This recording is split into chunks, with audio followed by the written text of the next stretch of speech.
Somos una familia de familias con convicciones firmes en Cristo, que comparte su fe con otros. Estamos con los brazos abiertos para recibirte. ¡Bienvenidos!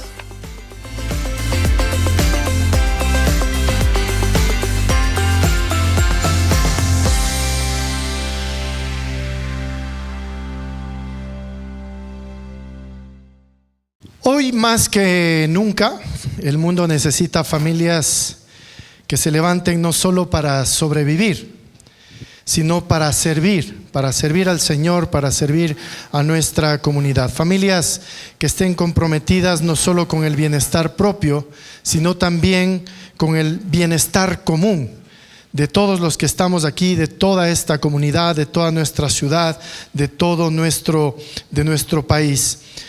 Y en la Biblia encontramos algunas familias que marcaron generaciones porque decidieron servir y vivir con propósito, generosidad y fe.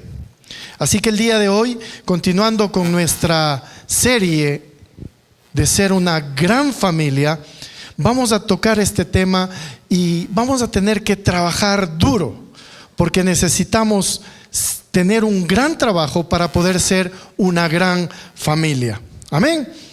Así que bueno, vamos a empezar con esto y yo quiero preguntarles, ¿ustedes sirven en algo? ¿Sirven a algo? ¿Nadie? ¿No? ¿Sí?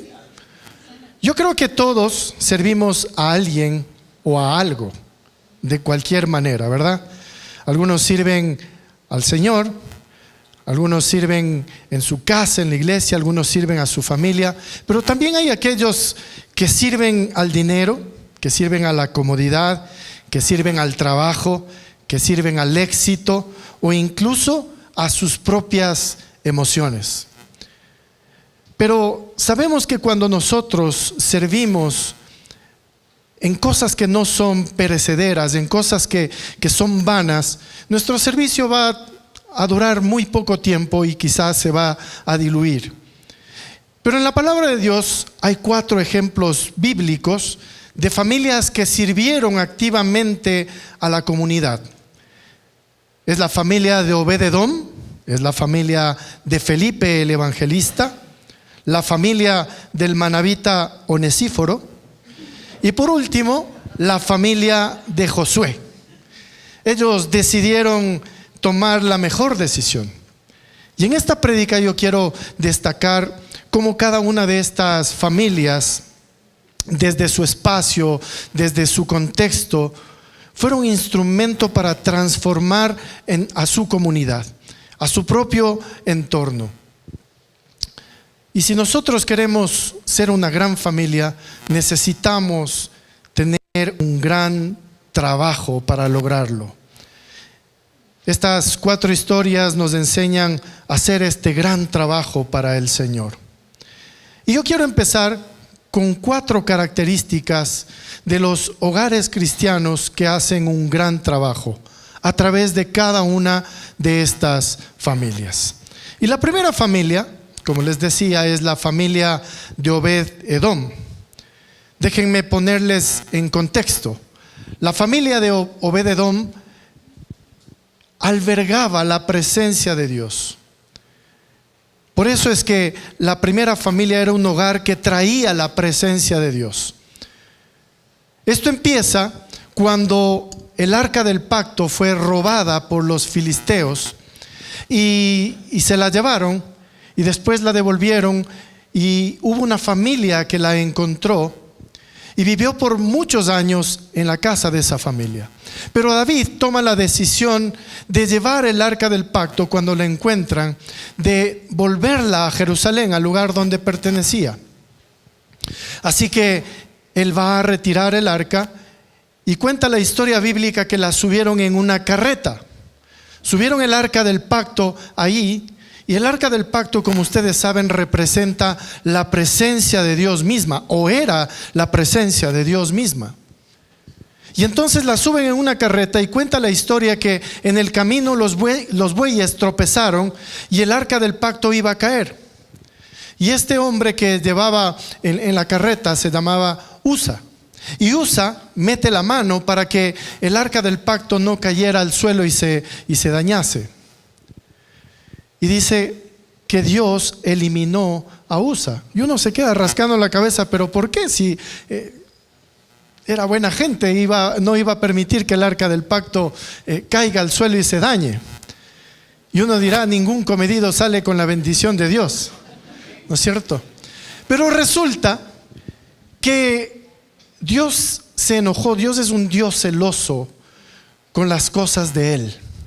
Y el arca del pacto solamente podía ser cargada sobre los hombros, no en carretas. Y solamente podía ser tocada por los sacerdotes, por ninguna persona más. Y Usa no era un sacerdote. Y por eso es que sucede esto. Pero ese no es el centro de la historia. Resulta que después de que sucede esto, David se enoja y después entiende que él desobedeció a Dios. Y mientras él reflexiona, toma la decisión de dejar el arca del pacto en la casa de Obed-edom, que es el personaje que estamos hablando ahora. Esto podemos encontrar en Primera de Crónicas 13, esta pequeña historia.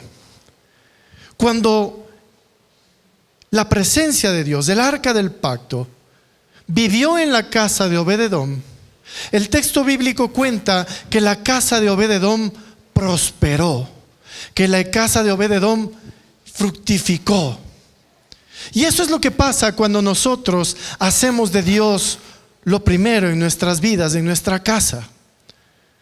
Nuestras vidas prosperan, nuestra vida crece.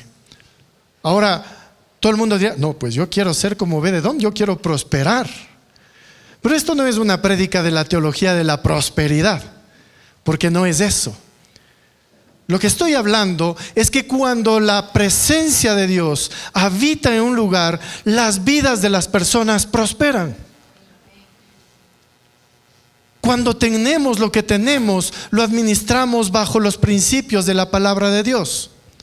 Empezamos a crecer cuando nosotros escuchamos la voz de Dios, buscamos a Dios, hacemos de Dios nuestra prioridad. Nosotros empezamos a crecer en los principios bíblicos.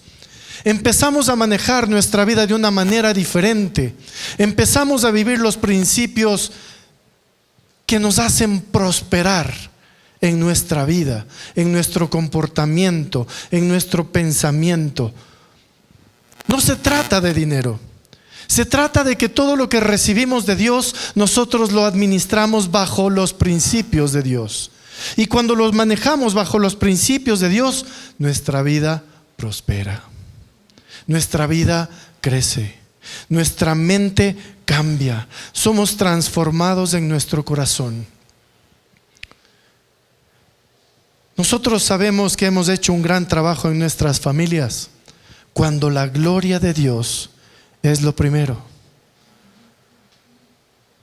Cuando la gloria de Dios es lo primero. Y la familia de Obed-edom era un hogar que traía la presencia de Dios a su comunidad. Porque cuando el arca del pacto se quedó en la casa de Obed-edom, dice que la casa de Obed-edom prosperó, creció.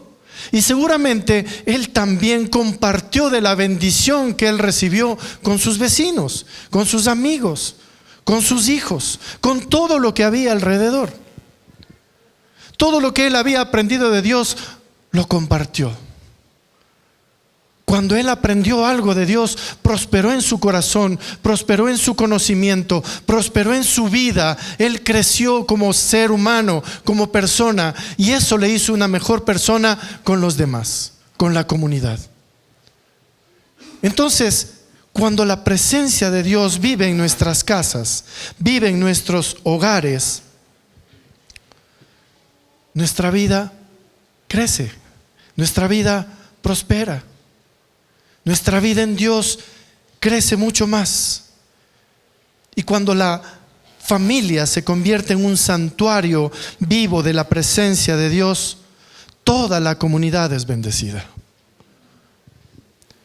Cuando nosotros traemos a la presencia de Dios a nuestra casa, a nuestro hogar, a nuestros hijos, todo lo que hacemos empieza a caminar, empieza a prosperar, empezamos a crecer en una vida cristiana, empezamos a conocer más de Dios, empezamos a llevarnos mejor entre nosotros, empezamos a servir en nuestra familia. Entonces nosotros tenemos que hacer de Dios el centro de nuestras vidas. Hoy se celebra el Pentecostés. Podemos recordar cuando el Espíritu Santo visitó en la iglesia primitiva y hubo un avivamiento. Y eso es lo que nosotros debemos anhelar cada día en nuestra vida. Que el Espíritu Santo viva en nosotros y que estemos conectados con Dios uno al otro. Obed-edom recibió el arca del pacto en su casa cuando otros la temían. Porque ustedes se imaginan cuando Usa fue eliminado por Dios. Seguramente todo el mundo se llenó de temor, se llenó de miedo. Pero Obed-edom no. Él, en lugar de huir, la familia entera abrazó la presencia de Dios. Dios bendijo su casa y su descendencia.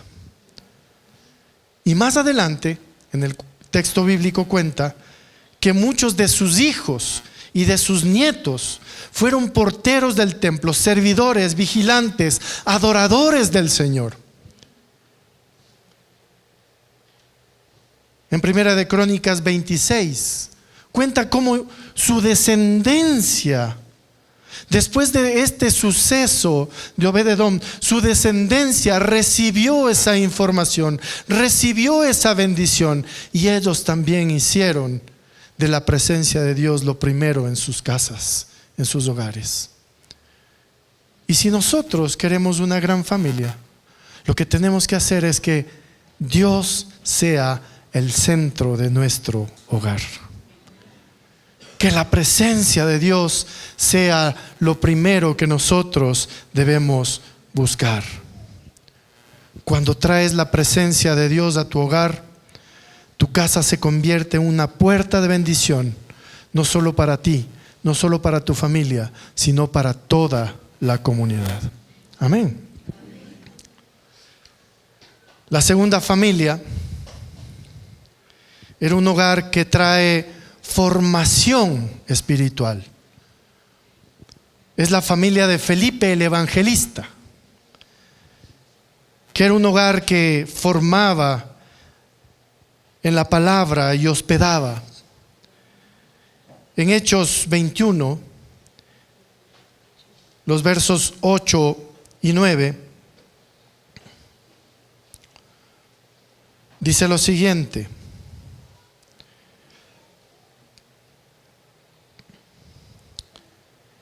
voy a leer desde el 7. Dice: después de dejar Tiro, está hablando aquí Pablo, que estaba en su viaje a Jerusalén, y muchos le habían dicho que sí, que no vaya, y le profetizaron por medio del Espíritu Santo que Pablo no debía seguir a Jerusalén. Pero en una parte de su viaje dice que después de dejar Tiro, la siguiente parada fue Tolemaida, donde saludamos a los hermanos y nos quedamos un día. Pero después dice que al día siguiente continuamos hasta Cesarea y nos quedamos en la casa de Felipe el Evangelista. ¿Saben quién era Felipe el Evangelista? Uno de los 7 hombres que habían sido elegidos para distribuir los alimentos. En Hechos 6, es decir, varios capítulos atrás del libro de los Hechos, dice que en la iglesia primitiva, la iglesia estaba creciendo tanto que habían dificultades para atender a ciertas personas. Así que los apóstoles tomaron la decisión de escoger 7 diáconos, 7 personas que en verdad amaban al Señor, que buscaban de Dios, que eran personas probadas para el servicio. Y una de esas personas era Felipe el Evangelista. Y después, este mismo Felipe tiene un encuentro con otra persona, y Felipe el evangelista le lleva, a través de compartirle el evangelio, a bautizarse, a tomar una decisión de fe, a buscar de Dios. Entonces vemos que este hombre, después de algún tiempo, tenía esta costumbre. Yo creo que si fue escogido entre los 7, no es porque era un cristiano por ahí aparecido, sino porque en verdad él llevaba una vida digna de honrar al Señor, una vida digna de servir al Señor, de amarlo con todo su corazón. Y entonces aquí vemos que Pablo, en uno de sus viajes, tiene en cuenta que esta persona está en un lugar, ¿no es cierto?, en Cesarea, y se quedó en su casa. Y este hombre, Felipe, dice que tenía 4 hijas solteras que habían recibido el don de profecía. Quiere decir que él estaba formando también a sus hijas, estaba formando a sus futuras generaciones. Entonces podemos ver aquí que Felipe no solamente era evangelista, sino que fue uno que servía las mesas, y que su casa era un lugar de formación espiritual.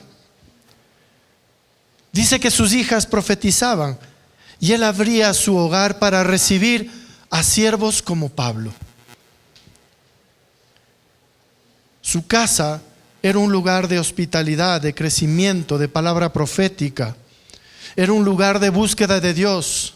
Yo me imagino que tenían tiempos de adoración, tiempos de búsqueda, tiempos de estar con Dios entre familia y con los demás amigos. Era un lugar donde recibían a los jóvenes seguramente para enseñarles, para impartirles, para compartir la palabra de Dios. ¿Y tu casa? Mi casa puede ser un lugar donde se forman a los que servirán luego. Ustedes se imaginan sus hijos, sus nietos, sirviendo al Señor, amando al Señor.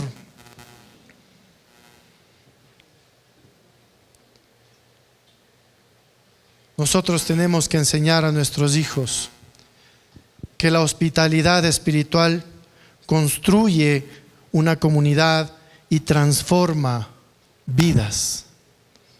Eso es lo que nosotros tenemos que enseñar a nuestras futuras generaciones.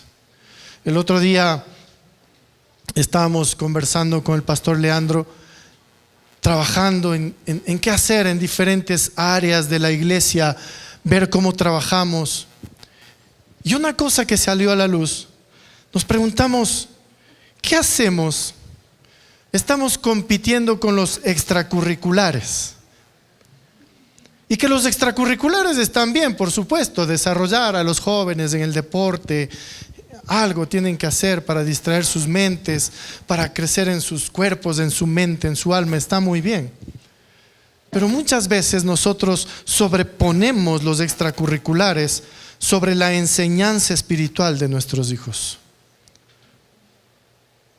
¿Dónde ha quedado la educación espiritual de nuestros hijos? ¿Dónde ha quedado esta enseñanza del compromiso, el servicio, la devoción, la generosidad? ¿Cómo queremos que nuestros hijos respondan en su vida espiritual en un futuro si nosotros mismos no les damos el ejemplo? Si nosotros mismos asistimos a la iglesia cada vez que no hay nada más que hacer, si cada vez que no tenemos otro compromiso, si nosotros mismos les enseñamos a nuestros hijos a no comprometerse con un grupo pequeño, si nosotros mismos les enseñamos a nuestros hijos a no tener un devocional, a no ser generosos, ¿cuándo nosotros les enseñamos a nuestros hijos a ser como Cristo? A veces nosotros traemos a nuestros hijos para que se entretengan ahí, mientras yo me entretengo aquí. Pero en verdad lo que nosotros tenemos que hacer es pensar en la formación de nuestros hijos, de nuestros jóvenes, para que después, en el futuro, cuando ellos tengan un trabajo, cuando ellos tengan una familia, no se rajen, no se boten, no se hagan a un lado, sino que enfrenten los compromisos, que aprendan a ser leales, fieles, que aprendan los principios de Dios. Y que no digan, no, es que me salí de ese trabajo porque era muy aburrido, porque estaba muy difícil. Nosotros tenemos que enseñar a nuestros niños y a nuestros jóvenes desde pequeños a buscar lo que en verdad deben buscar y ser transformados, empoderados y guiados por el poder del Espíritu Santo. Es nuestra responsabilidad. Y ahí tenemos un gran trabajo. Es un gran trabajo con nuestros niños y con nuestros jóvenes. Todas las cosas que nosotros planteamos y planeamos aquí en Puembo Kids y en los jóvenes, no es porque queremos mantenerles entretenidos. Estamos buscando en verdad cómo enseñarles los principios del reino a los niños y a los jóvenes. Pero tiene que empezar por casa. No empieza aquí. Empieza por el hogar. Si usted no está comprometido, entonces no espere que sus hijos pequeños estén comprometidos. No espere que sus hijos jóvenes estén comprometidos. Es gracioso decirlo, pero antes los papás traíamos a los niños a Puembo Kids. Ahora los niños de Puembo Kids traen a los papás. Gracias a ellos es que ustedes están aquí.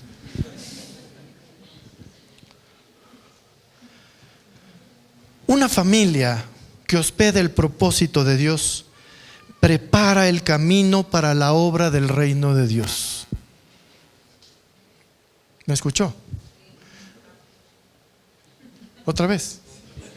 Una familia que hospeda el propósito de Dios en su casa, en su familia, en su hogar, está preparando el camino para la obra del reino de Dios aquí en la tierra. Ay, sí.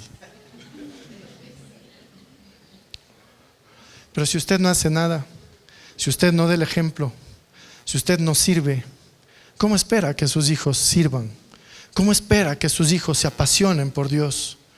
¿Cómo espera que ellos lo busquen si usted no lo busca? La siguiente familia. Un hogar que trae consuelo al necesitado. Es la familia del manabita Onesíforo. Era una familia que consolaba en los momentos difíciles. El texto está en 2 de Timoteo 1, los versos 16 al 18.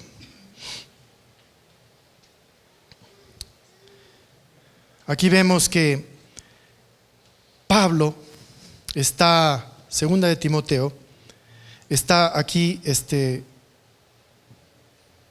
animando a Timoteo a ser fiel, a seguir el ejemplo de su abuela Loida y de su madre.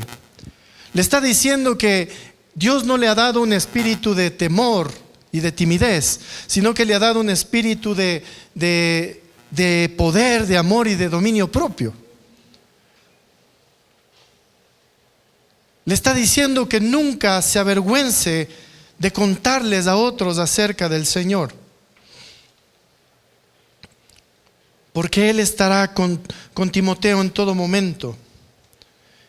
Y le dice que no es porque lo mereciéramos, sino porque Él nos ama y nos amó primero, y que ese fue su plan desde el comienzo del tiempo.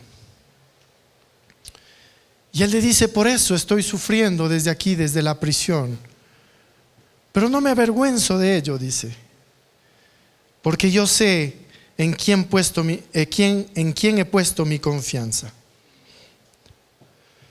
Pero Él dice que mientras estaba en la cárcel, sus amigos más cercanos lo abandonaron.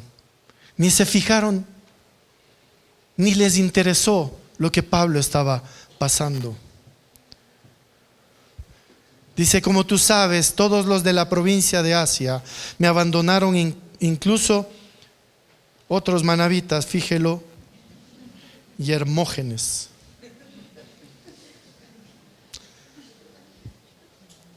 Pero él también dice Que el Señor muestre una bondad especial con Onesíforo y toda su familia, porque él me visitó muchas veces y me dio ánimo. Jamás se avergonzó de que yo estuviera en cadenas. Cuando vino a Roma me buscó por todas partes hasta que me encontró. Aquí podemos ver que este hombre, mientras Pablo estaba encarcelado, no solamente Onesíforo,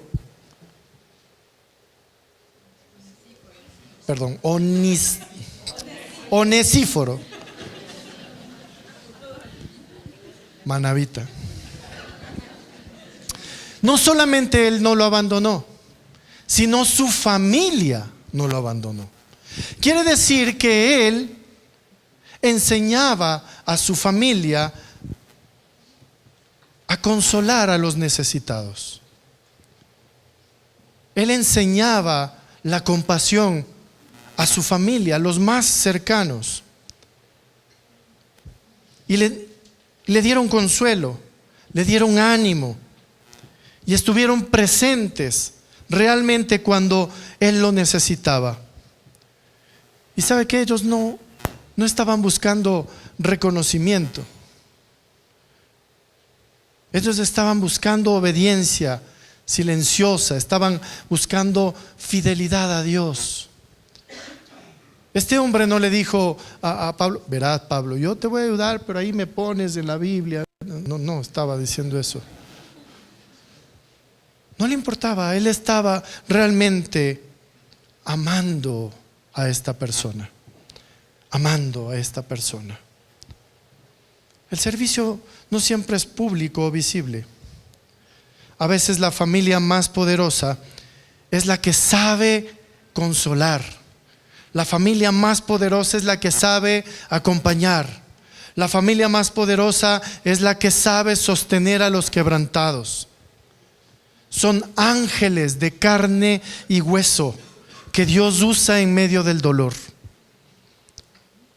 Eso es lo que nosotros debemos hacer como familias. Nosotros debemos enseñar a nuestros hijos a ser compasivos.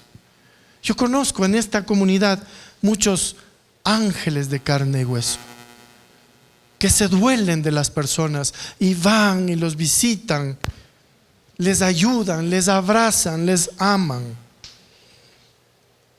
Y eso también es un gran trabajo. Una familia que consuela es una familia que sana a su comunidad. Cuando nosotros somos compasivos, nuestra familia va sanando, nuestra iglesia va sanando, nuestra ciudad va sanando, nuestro país va sanando. Pero lo que más carecemos en este país es de compasión. Y si no, espérese que se acabe o que se apague un semáforo en medio de dos vías principales para ver cómo está la compasión.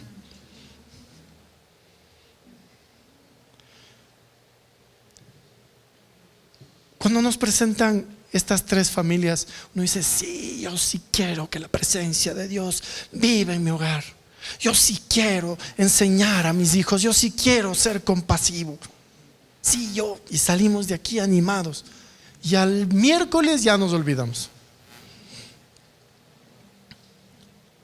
El problema es que muchas veces se queda solo en lo que queremos hacer, en buenas intenciones.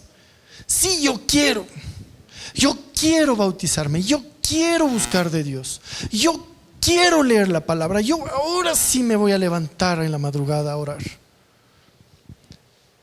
Y se queda ahí. La clave de todo esto está en la decisión. En la decisión que nosotros debemos tomar día a día. ¿Cómo se logra una familia que hace un gran trabajo? Voy a ir a la cuarta familia, la familia de Josué.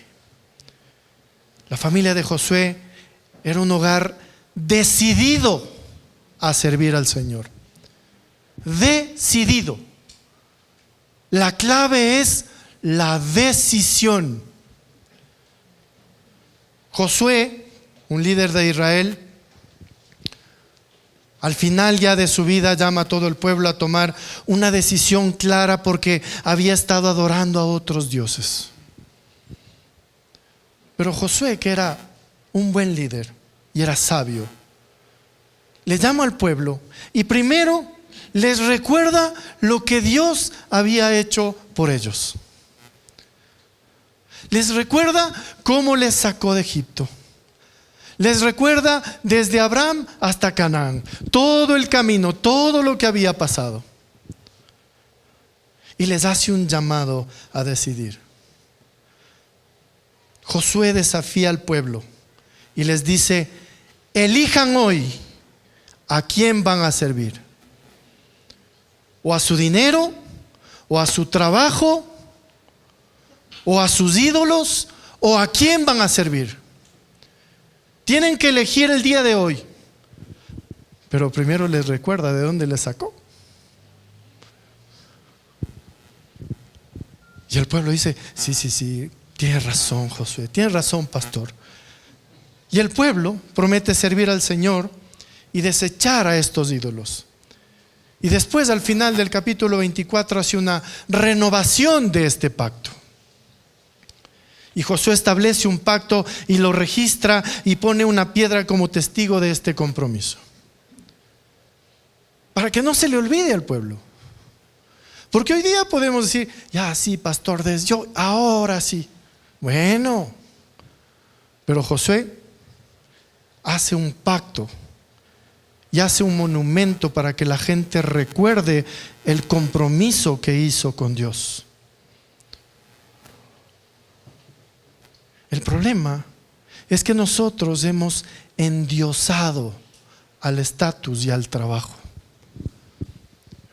Aquí el que se cree más. Es que yo quiero ser más que él, yo quiero saber más que él. Es que yo sé más que él. Es que mi ministerio es más importante que el de él. Es que mi iglesia es más bonita que la de él. Es que la música de mi iglesia es la mejor. Hasta bailamos.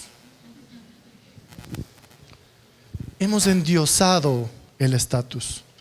Es que yo tengo más que él. Es que mi carro es más bonito que el de él. Es que mi trabajo es más próspero que el de él. Hemos endiosado el estatus y el trabajo. Y nos olvidamos a quién servimos y de dónde Dios nos sacó. Tú puedes recordar de dónde Dios te sacó. Y si puedes recordar de dónde Dios te sacó, entonces, ¿por qué no hacemos esto que hace Josué? En el verso 15 del capítulo 24 de Josué dice: pero si te niegas a servir al Señor, elige hoy mismo a quién servirás. ¿Acaso optarás por los dioses que tus antepasados sirvieron del otro lado del Éufrates? ¿O preferirías a los dioses de los amorreos en cuya tierra vives ahora? ¿A quién vas a servir? Pero yo lo digo por mí hoy día. Pero en cuanto a mí y a mi familia, nosotros serviremos al Señor. ¿A quién van a servir?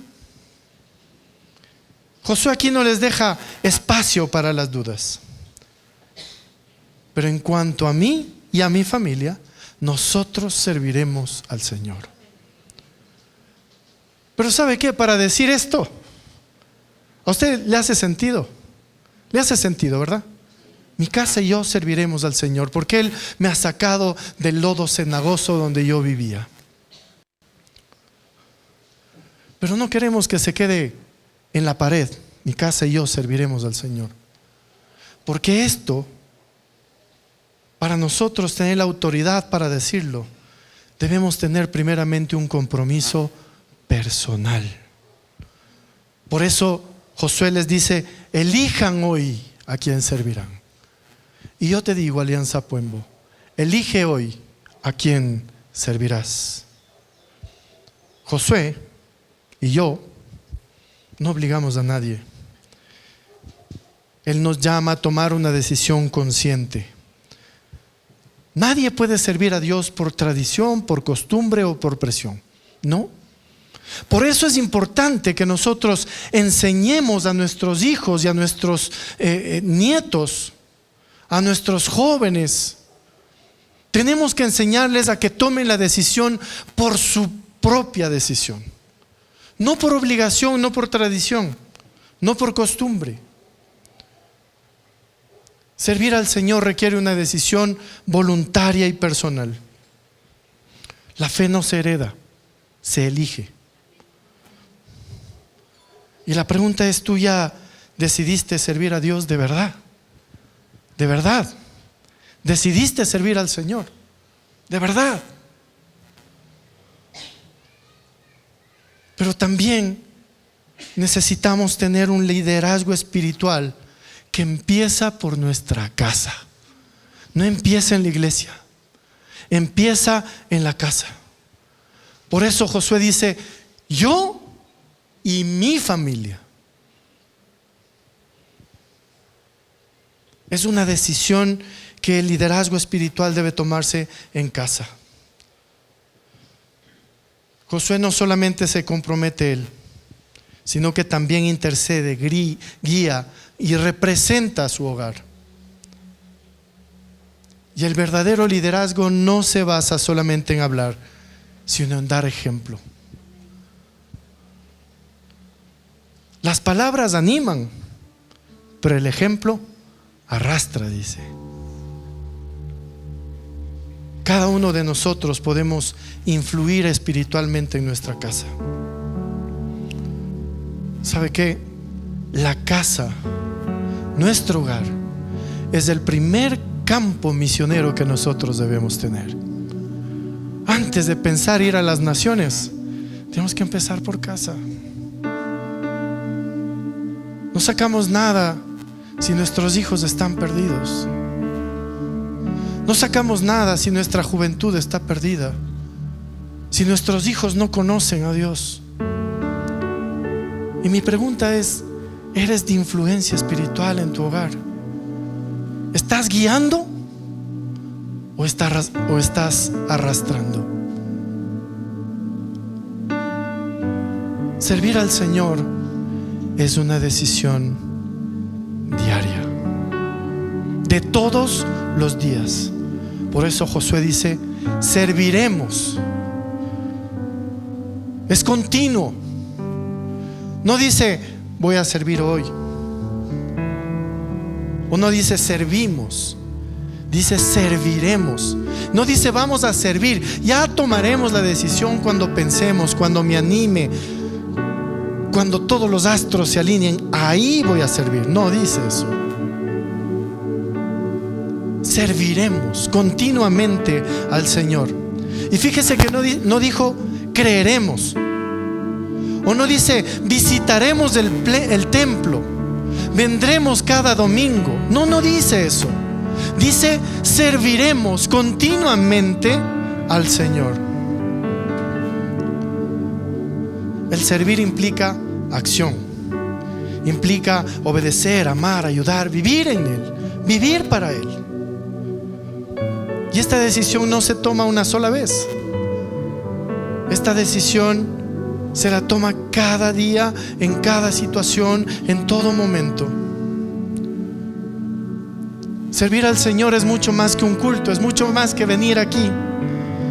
Es un estilo de vida, o debe ser un estilo de vida.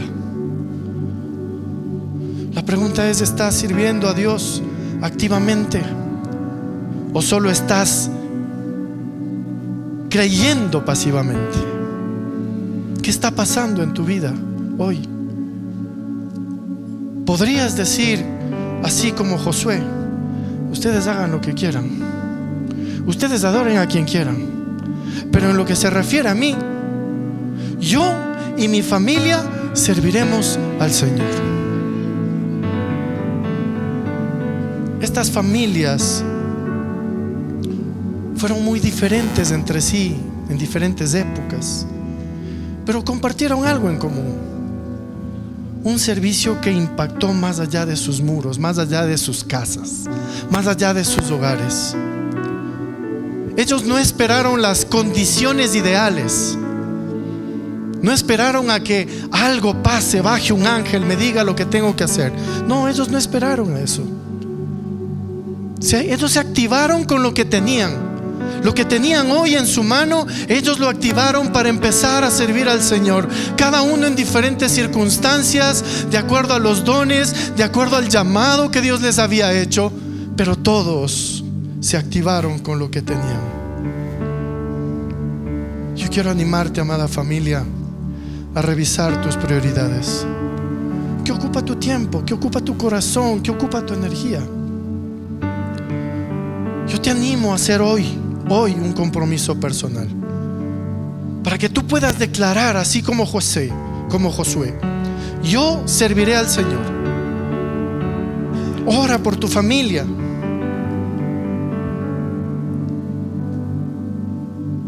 Anímale a tu familia.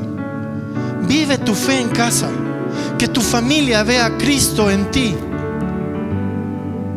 Y aunque otros hagan lo que quieran, aunque el mundo se desvíe, aunque el mundo quiera hacer lo que quiera, yo y mi familia serviremos al Señor. Y si tú estás en verdad comprometido, no solamente a tener esta frase colgada en una pared, sino a hacer una declaración que viva en tu corazón y en tu casa, yo quiero invitarte que lo pongas delante del Señor y pregúntale: Señor, ¿qué puedo hacer? ¿He hecho de ti mi prioridad en mi hogar, en mi casa? ¿Estoy formando a los míos, a mis futuras generaciones, a mis hijos, a mis nietos, para que ellos te conozcan? ¿O estoy dejando que la vida los lleve por donde sea? ¿Estoy comprometido con la compasión? Yo quiero invitarte a que tú pienses y le preguntes al Señor si en verdad hay en tu corazón ese compromiso de decir: yo y mi familia serviremos al Señor. Cierra tus ojos, vamos a orar. Nuestros hogares deben ser centros de servicio, deben ser centros de esperanza y centros de transformación comunitaria. Pero para eso necesitamos hacer un compromiso real, auténtico con Dios.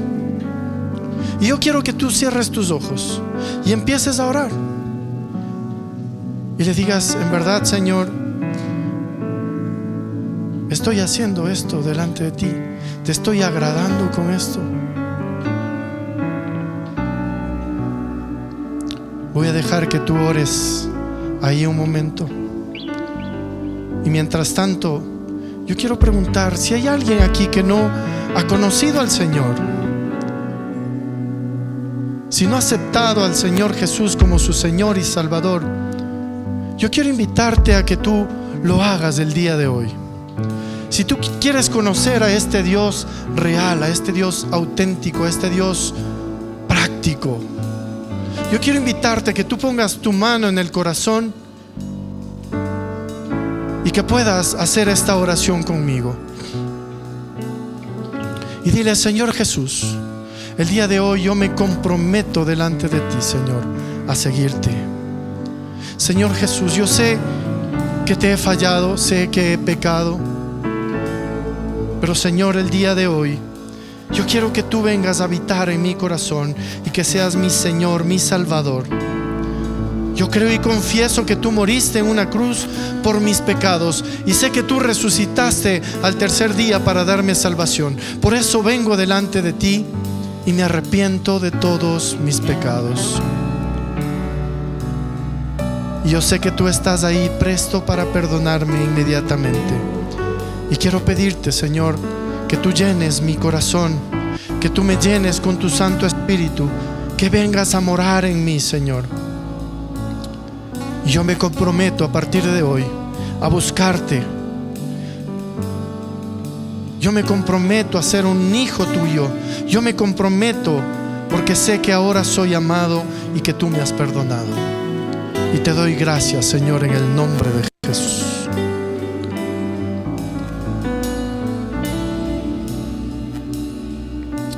Si el Señor ya te ha hablado en este tiempo y en verdad tú quieres grabar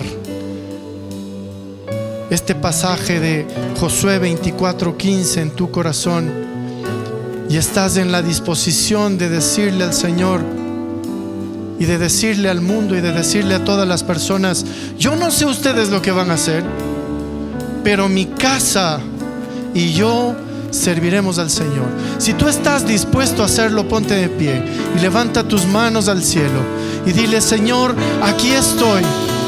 Padre, yo me comprometo.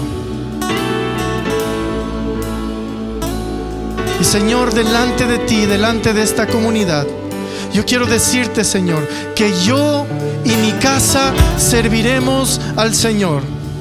Señor, me comprometo a que tú seas el centro de mi hogar, el centro de mi familia. Yo me comprometo, Señor, a formar a mis hijos, a mis futuras generaciones, a todos los jóvenes y niños en el camino de tu palabra, Señor. Yo me comprometo, Señor,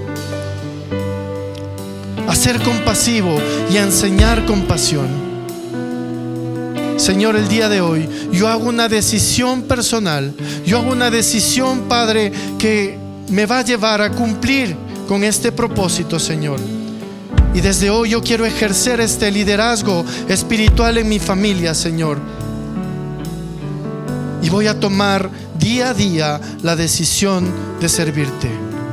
Y en este día, Señor, yo declaro con mi boca: mi familia y yo serviremos al Señor. Yo quiero que usted lo diga a la 1, a las 2 y a las 3. Mi familia y yo serviremos al Señor. Te damos gracias, Señor, por lo que tú harás en cada uno de nuestros hogares, Padre. A ti sea la gloria, a ti sea la honra, a ti sea el honor. En el nombre de Jesús. Amén y amén. Que el Señor le bendiga, amada iglesia.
esta semana sea muy buena para todos ustedes. Un abrazo.